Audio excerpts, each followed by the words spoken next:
So I want to talk today. Let me discuss what are those things our ancestors believed can lead to the eradication or the closing up of a person's lineage. See, our ancestors feared one thing, ama ichi. Amagi ichi, ama is your lineage. I say that na susu and so people.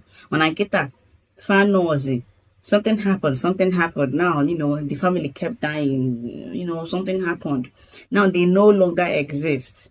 Nekete fe benefa katakofia na no fam buru nnukwu ngwuru no ebe ahụ nwe nnukwu ngwuru mana nkịta maazị adịzikwa m sure na o nwere because our ancestors were terrified of a situation of, their lineage being forgotten, their lineage ceasing to exist.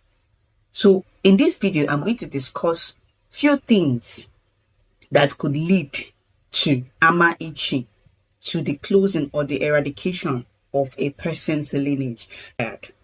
So Nwada. Now, Nwada is as a result of a cosmic imbalance. Nwada happens because of what? There is a cosmic imbalance because of an ill treatment.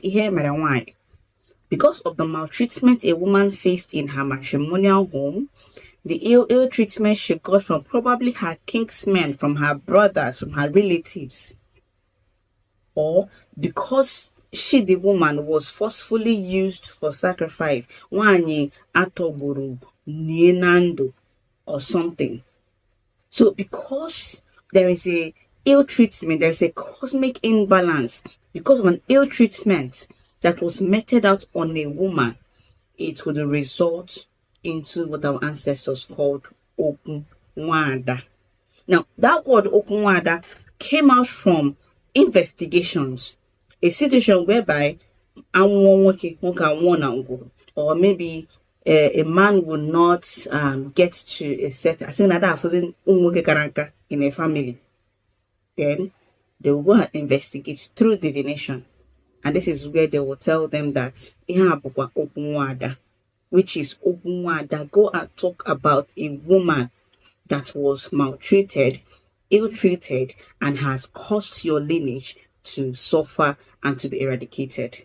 So Okwu Nwada is talking about it's because of one Alpha will say, go and investigate, make peace,